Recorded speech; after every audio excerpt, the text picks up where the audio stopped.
Para mitra sadaya tuh salajengna ayeuna nincak bagian ke-7 para mitra. Naon cenah Mang Jaya? Dongeng enteng pang beberahmana. Carios nyambung judulna Gelebugna Angin Rawa Onom karangan Aan Merdeka Permana. Mang Jaya ngahaturkeun nuhun mugi-mugi dongeng-dongeng ti Mang Jaya official tiasa katampi kalayan kabingahan. Atuh sakali deui judulna Gelebugna Angin Rawa Onom.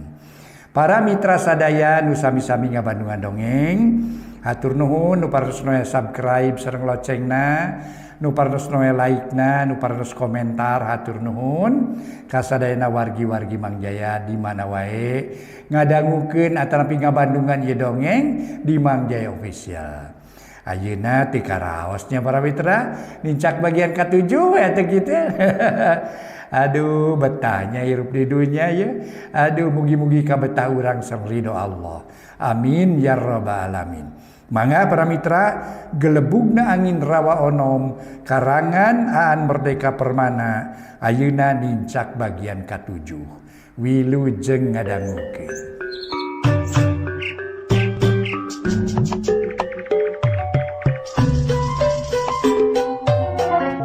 Para mitra anu mulia, wilujeng tepang dangu sareng Mang Jaya ye kumaha damang sadayana. Alhamdulillah Mang Jaya aya hibar pangdua ti para wargi tiasa neraskeun hanca dongeng nu katunda kamari.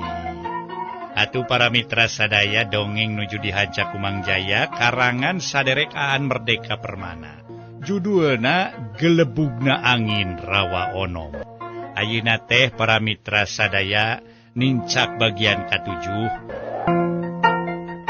Sakumaha nu kauninga para wargi sadaya harita teh keur ngarobrol akidarum jeung barudak nu katelah ujer dayat katut Mang Lendra nu disawalakeun nu diobrolkeun ngeunaan nyaeta nu kasebutna Rawa Onom. Harita para wargi sadaya akidarum nyarita deui. Sok urang tuluikeun nya. Geus nepi ka mana jadi teh barudak obrolanna kitu. Ceuk akidarum sanggeus sabatukna eureun. Ye, kur nyaritakeun yen bangsa Onom mah hirupna teh jujur ki, teu jiga manusia kitu, omong si ujer. Tah, barudak. Kitu pisan euy. Tapi sanajan hirupna jalujur jeung saruka bunga, manehna teh lain hartina teu baroga masalah yeuh. Ceuk akidarum. Naon kitu ki nu jadi masalahna ki? Omong Jang Dayat Kerung. Ari nu jadi masalahna mah maranehna teh hirupna salawasna nyatru bae jeung urang galuh babakuna mah kitu barudak. Ceuk akidarum. Maksud aki ka urang Galuh teh ka urang Ciamis ki? Tanya si ujer. Ciamis mah ayeuna atuh yeuh. Baheula mah katelahna teh Galuh. Nyaeta samangsa aya keneh karajaan nu katelahna Galuh pakuan baheula. Omong akidarum. Lain ki uing mah res heran we da uing mah lain urang dieu. Uring mah uing ti ditu ti Subang gitu. Cing atuh aya masalah naon gitu jeung urang Galuh teh ki? Mang Lendra geus tumanya deui. Eta mah soal rebutan hak dina ngokolakeun wewengkon anu kiwari katelana Rawa Onom teh deui barudak. Embal akidarum para mitra. Baru Rawa Onom baheula kungsi diparebutkeun nya ki. Cek Dayat curing hak. Kitu kurang leuwih nama deuleu barudak. Lain ki jadi baheula teh bangsa manusia teh kungsi parebut hak jeung bangsa Onom kitu ki. Si ujera tumanya halisna Kerung. Atuh sia ulah wakan nepi kalinya deuleu ujer. Urang terangkeun heula baheula mah bangsa Onom teh nya bangsa manusia keneh. Nya sanggeus patelak jeung urang Galuh, maranehna malih warni minda rupa jaradi Onom. nyaeta makhluk gaib nu teu bisa kabireungeuk ku jalma biasa kitu. Eta ge ceuk carita ieu ceuk Aki Darum. Uluh, eta nepi ka kituna nya. Jang Dayat ngerasa hel. Nya kasebutna teh meureun bangsa siluman kitu nya barudak. Omong Aki Darum deui. Hah? Jadi bangsa siluman ki? Aduh. Luas wingon maruring ka kulupunuk bangsa siluman naon eta teh? Mang Lendra kerung. Ieu nuku Aki tadi dibedakeun teh. Yeuna bangsa onoma sanajan kasebutna makhluk gaib oge. Tapi teu kaasup jin, teu kaasup setan, sok sumawona iblis. Meureun eta we ki meureunnya sababna teh kagolongkeun kana bangsa siluman meureunnya ki. Mang Lendra motong megat omongan Aki Darum. Oh, kitu meureun ceuk sesebutan Aki mah kitu ge ceuk Aki. Bisa jadi batu rumah nyebutna teh lain kitu. Lah, nya kumaha nu nyebut teh pokona mah kitu kajadianana. Ngan ceuk Aki mah ieu barudak. Di alam sejen teh. Tapi aya nu masih keneh pagiling gisik jeung urang. Nya aya makhluk disebutna siluman. Maranehna hirupna saampar samak jeung bangsa jin.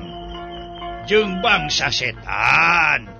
Bisa jadi jeung iblis. Ngan lain kagolongkeun makhluk di antara maranehna nu tiluan teh ya. Ari jin, setan jeung iblis mah geus diajalina kitu. Eta mah diciptakeun ku Nu Maha Kawasa cenah. Tina seuneu. Ari bangsa siluman mimitina ti bangsa manusia kitu. Eta ge teuing bener henteu nama teu nyaho Aki ge. Tapi nyaeta bisa bae manusia nu geus maot tapi arwana teu waka asup ka alam kubur. Marakayangan di hiji tempat. Nya ku Aki disebut siluman we. Bisa jadi deui tadi nama makhluk manusia ngan teu ngalaman maut. Tapi leungit teu pugu. Nu madak zaman baheula sok kasebutkeun aya jalma nu ngahiang atawa tilem cenah kitu. Nyaeta ku kitu teh mah manusia nu tina tetenyoan urang teu bisa kabireungeun sabab geus pindah alam. Ceuk Aki Darum nerangkeun panjang lebar.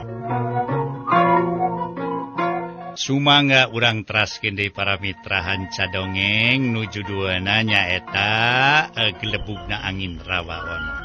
Harita sabada Aki Darum nerangkeun panjang lebar.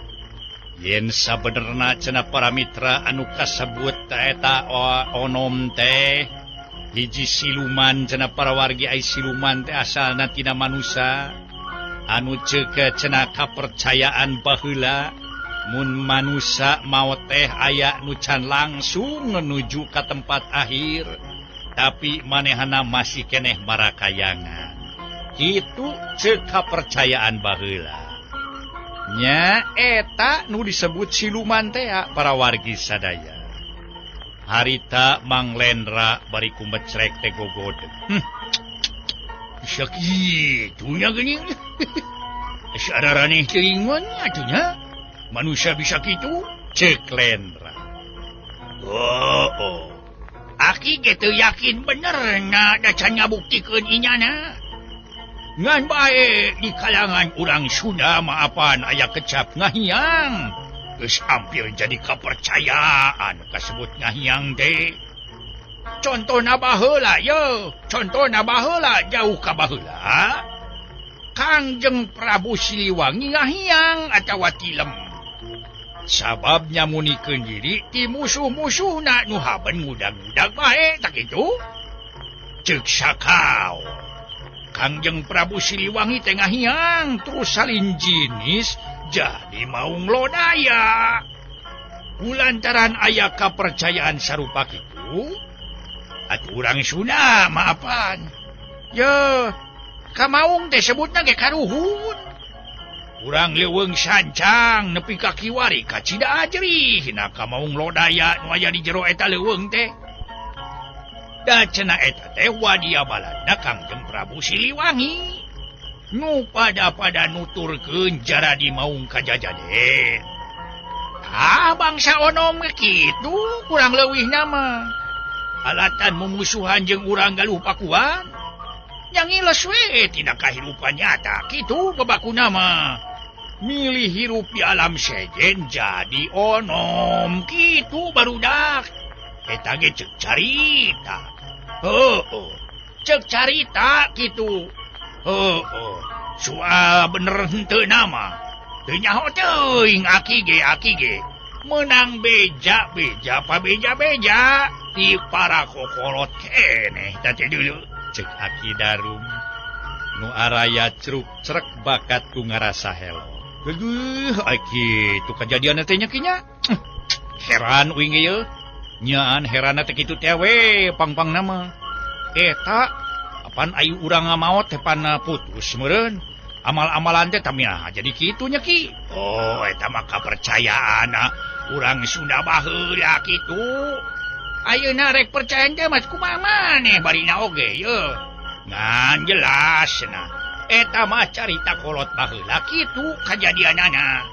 Ya Ki ge lain berarti sangkan maneh percaya onom teh mangrupa silungan lain. Ngan ieu mah nyaritakeun riwayat baheula kitu.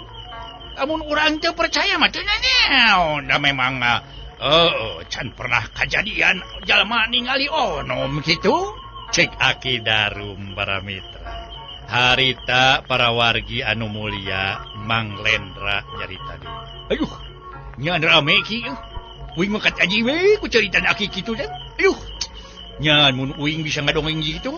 Uing mah rek eta we ini teh ka studio. Keuni deui tukang dongeng uing. Ngadongeng nu kieu ki. Baru uing teh menang honor meureun. Ayuh. Nya uing mah terus terang we ki lah. Da eta cing dongengkeun dulu ye. Pokona sing merele we kajadianana Ki. Eta perkara mumusuhan antara bangsa onom jeung urang Galuh Pakuan teh cing. Uing hayang nyaho atuh keun we lah. Montong teh dipatalikeun jeung bebeneran agama. Jangaranna ge ieu mah dongeng kitu pang-pangna mah. Omong Mang Len. Aduh, nu mah tak panjang euy lalakonna mah euy. Moal tamat sakatiga mun ku dewek didongengkeun, mun ku dewek dicaritakeun. Ya kumaha Ki we rek sakatiga teu nanaon, rek dua katiga, tilu katiga kitu nanaon atuh. Nu penting mah didongengkeun we saja mah kitu. Cing kumaha tah? Mau ujer kira-kirana? Wah, setuju uing atuh. Uing hayang nyaho da can nyaho sabenerna mah uing ge. Sok sanajan uing urang dieu. Urang raja teu nyaho uing mah dongengna kieu teh. Cing sok atuh Ki dongengkeun. Pokona malah ieu mah hitung-hitung ngetambah maturan keung we. Nepi ka subuh mah nya Ki cing. Aing deui geus geus teu kuat euy baru ya. Cek Aki Darum merlek we heuai. Nya urang ngatungtut we dongengkeun saeutik. Aki geus tunuh ieu tapi ketang daripada Aki teu kuat ayeuna ngadongeng leuwih baik isuk bae euy urang tuluykeun deui dongengna. Kumaha kira-kirana barudak? Nya tuh kitu-kitu atuh merenya jer lah. Uing ge satuju pokona mah ceuk Dayat. Kitu-kitu atuh. Pokona mah uing ge satuju pisan. Aita atuh para mitra. Dayat pon kitu keneh, Mang Lendra pon kitu keneh, malah ujer ge nu katingali geus merlek we heuai. Para mitra anu mulia. Siga nama kulantaran geus tarunuheunaker harita nu opatan langsung meuni merlek heuai pang-pangna nu heula sare masih ujer. Barang Aki Darum geus eureun ngomongna teh langsung we manehanana. Indit kana dipan guher sare adu kerek nyegreh. Ditema ku Dayat harita ge para mitra jeung Mang Lendra. Nu pang akhirna sare mah Aki Darum. Aduh barudak sugan teh aing we nu tunuh teh. Geuning sia leuwih tunuh pacan aing deui. Kitu para mitra geus kitu mah goledag atuh. Aki Darum sare para wargi sadaya. Manehanana ge kerek nyegrek sarerea meuni atuh kureker. Jiga sora naon we cenah para wargi sadaya. Opatan kerekna beda. Puguh meni atuh para pating geleger sorana di eta patempatan. Perkara nu sare para mitra sadaya teu kedah dicaturkeun, kocapkeun isukna. Malah isukna ge harita teh pare geus janji, kulantaran geus janji geus pada ngariung deui. Dina kayana keur wanci jiga kamari teh para wargi nyaeta jiga nama bada Isa harita teh. Atuh harita geus ngariung Aki Darum, Ujer, Dayat jeung Mang Lendra. Pangheulana nagih teh nyata Mang Lendra. Cingki atuh tuluykeun ye janji kamari Aki. Rek ngadongengkeun perkara lawa onom sangkan merele teh. Cing uing hayang nyaho pangpangna malah. Hi cik sok ayeuna ye. Oh atuh sia teu nyayagikeun cai kopi keur aing. Para mitra sadaya aya kieu. Uing mah terus terang we nyaho Aki rek ngadongeng disayagikeun cai kopi nu disabkong da. Kadiekeun aing hayang inum. Para mitra atuh Dayat ngasongkeun cai kopi sabekong. Ye kieu sok kadinya. Aduh jika nama nikmat euy lamun minum teh. Aduh alhamdulillah nya nya. Heuh. Meni ngagelasar kana ti koro cai kopi. Nuhun euy Jang Dayat.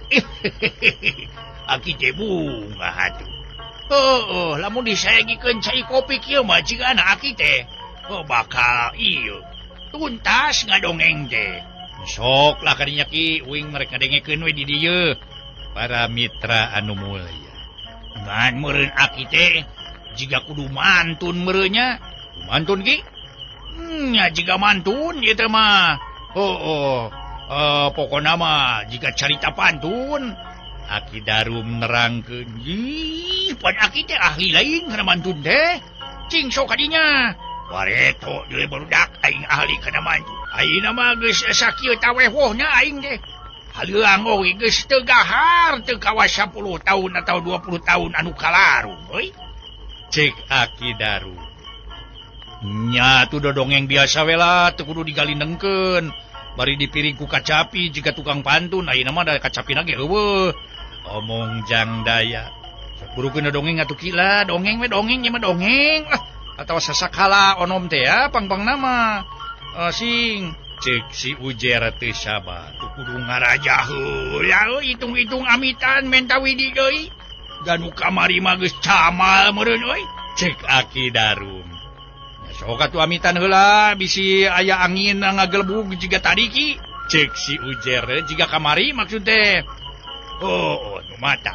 Keun ayeuna Aki rek ngaraja heula nya. Jegroh-jegroh para mitra sadaya. Aki Darum babatukan geus kitu mangadehem sababaraha kali. Itung-itung ancang-ancang rek ngaraja. Bul kuku saja wicananya pangaturkeun pangadongkapkeun. Pangaturkeun pangdongkapkeun paijabana kaula ka Gusti Susun Karaga. Ka Gusti Susun Karaga kanyawa kasukma kaula. Yu kaula sijamedara carita kabaheulaan. Lain kaula deuk musik-musik ulah mani. Lain kaula rek ngahudangkeun macan turu. Dipesekso teh demi anak incu ulah nepikeun kapoekeun obor. Demi anak incu ulah nepikeun kapareumeun obor. Teu apal mangsa katukang. Sampurasun. Pun saputeun ngawitan kaula muka carita. Aki Darum para wargi sadaya medara carita baheula. Ngeunaan hiji karajaan nu katelana kerajaan Parakan Muncang. Harita para mitra atawa kerajaan Biratakarta. Kerajaan Parakan Muncang atawa kerajaan Biratakarta. Ari eta kerajaan teh ngabawah ka kerajaan Galuh. Nu janten raja harita katelana Prabu Slangkuni. Sang Prabu teh jalma dijaya nu boga kasakten pilih tanding. Dina hiji waktu inyana narima parentah ti Kangjeng Prabu ti Galuh pikeun nyaatkeun rawa di wewengkon Lakbok.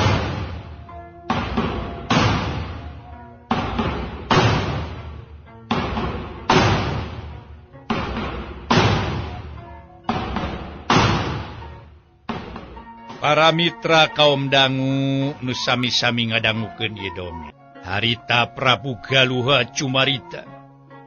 Hei jeung Rayi Selangkuning. Anjeun teh jalma masagi. Mun aya ngaung-mangung mau ngamuk gajah meta. Mun aya siku si wulu-wulu. Mun aya galagah kancana nu ganggu kawibawa Galuh. Nya anjeun nu baka tandangna. Nya anjeun nu baka nang tayunganana. Saura Prabu Kerajaan Galuh. Dawuh timbalan Gusti Prabu. Namun musuh ti menik karaman ti mana nu? Nu bade ganggu kasalira. Sumangga ku jisim abdi di ayonan kaulanun Gusti. Tembal Selangkuning para wargi sadaya. Harita teh bari cedok eta Selangkuning nyembah ka Prabu Galuh. Lain. Hartina mah lain musuh nu baka dihareupan ku Kangjeng Rayi. Lain mau ngamuk gajah meta. Lain aya galagah kancana, lain aya siku si wulu-wulu anu bakal ganggu ka nagri urang. Tapi kaula hayang bumela karahayat sabab lamun hujan rawa lakbok babanjiran.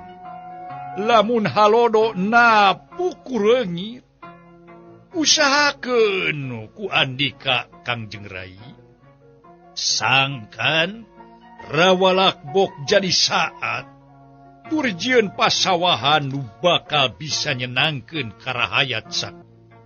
Para mitra anu ocapkeuna Prabu Selangkuning teh nuju diperih pati Tortagawe. Ku Kangjeng Prabu Kerajaan Galuh pikeun nyaatkeun rawa di wewengkon lakbok. Sabab lamun rawa geus saat rahayat lakbok tan wande bakal tentrem, bakal bunga, bakal leuwih ningkat kahirupanana, ajen kahirupanana bakal leuwih ningkat. Kumaha para mitra sadaya, Kangjeng Prabu harita teh Galuh nyaeta maparin timbalana ka anu kasebat Selangkuning. Pikeun cenah para mitra sadaya dibere tugas di perih pati Tortagawe. Harita Kangjeng Prabu Galuh cumarita deui. Kumaha jeung Rayi? Naha andika sanggup? Naha sanggup anjeun diperi pati Tortagawe pikeun nyaatkeun cai ranca di wewengkon lakbok? Lamun andika sanggup, jasa andika bakal kacida gedena ke rahayat lakbok. Bisa jadi ngaran andika bakal seungit ka angin-angin, kawentar ka jana pria, ka jamparing angin-angin nyambuang ka comantara, ku perbawana jasa andika teh. Jeung Rayi. Cing. Kaula hayang ngadenge. Kumaha jawaban ti Kangjeng Rayi? Saur Kangjeng Prabu Kerajaan Galuh teh para wargi sadaya. Selangkuning harita ngajawab, bari cedok nyembah. Dawuh timbalan Gusti. Tong boroning kedah nyaatkeun rawa nu legana parantos ka ukur kaulanun Gusti. Dalah jisim abdi kedah ngagaringkeun laut kidul oge, tangtos baka ditedunan kaulanun Gusti. Namung da jisim abdi mah mung sakadarnya ngeman, ari hasil atanapi henteu namanya gumantung kana widi anu murbeng alam kaulanun Gusti. Tembak Prabu Selangkuning handap asor.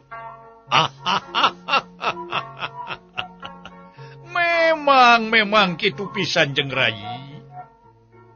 Yen manusia maukur dharma usaha, ari nu nangtukeun hasil henteu mah nya anu aya di luhur.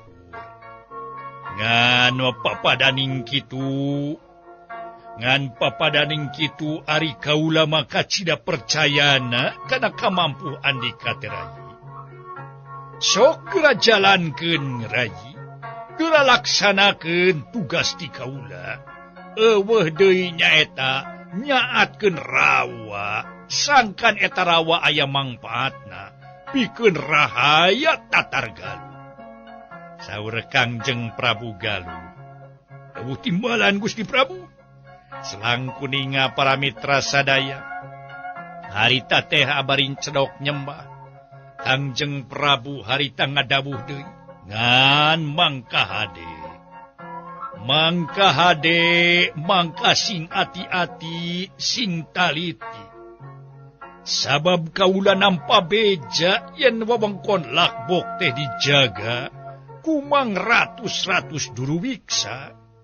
Anu geus ratus-ratus taun ngageugeuh di rawa-rawa nu aya di wewengkon lakbok. Meureun maranehna moal sukaeun lamun ku Andika ujug-ujug diusir. Saur Kangjeng Prabu Kerajaan Galuh ngawanti-wanti ka Selang Kuning, sangkan kudu ati-ati taliti, turesing bijaksana dina ngoning ngalaksanakeun tugasna. Dawuh timbalan kaulanun Gusti, eta sadayana bade janten perhatoasan jisim abdi kaulanun Gusti Prabu. Tembal Prabu Selang Kuning, nya bral geura gawekeun, bral geura miang Andika ngalaksanakeun tugas.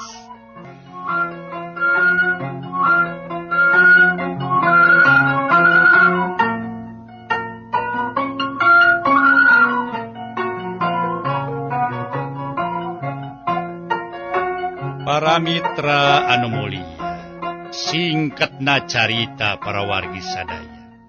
Prabu Selang Kuning ti Kerajaan Parakan Moncang miang muru wewengkon lakbok bari ngrida sakumna wadyabala. Imimiti pati sakti nepikeun ka para ponggawa perceka. Kabeh diabringkeun. Malah teu kaliwat mang ratus-ratus eman. Jeung para putri nu gareulis nu sarua milu, lain rek milu digawe da puguh nyaatkeun rawa lain pagawean memeh memuluk, milu miang soteh deuk maturan tamba baturkeun. Aduh, ieu para mitra dikerid eta ratus-ratus eman jeung para putri cenah keur baturkeun wungkul di ditu teh. Aduh, bangga urang teraskeun. Harita para mitra Selang Kuning cubarita ka Kipati. Mangka hade sing ati-ati pati. Wewengkon rawa lakbok teh kakoncara jadi wewengkon sanget kacida. Sarupaning duruwiksa, ti Kunti nepikeun ka Kelong Wewe, ti Jin Marakayangan nepikeun ka Jurig Jarian, kabeh kumplit aya di ditu. Syukur-syukur. Lamun maranehna daek ingkah di eta tempat, tapi lamun keukeuh peuteukeuh mumul ngejat, wayahna kudu diusir. Sabab wewengkon rawa lakbok kudu jadi tempat manusia, ulah jadi panonoban kelong deuleu. Cek Kangjeng Prabu Selang Kuning. Waktos resee para mitra.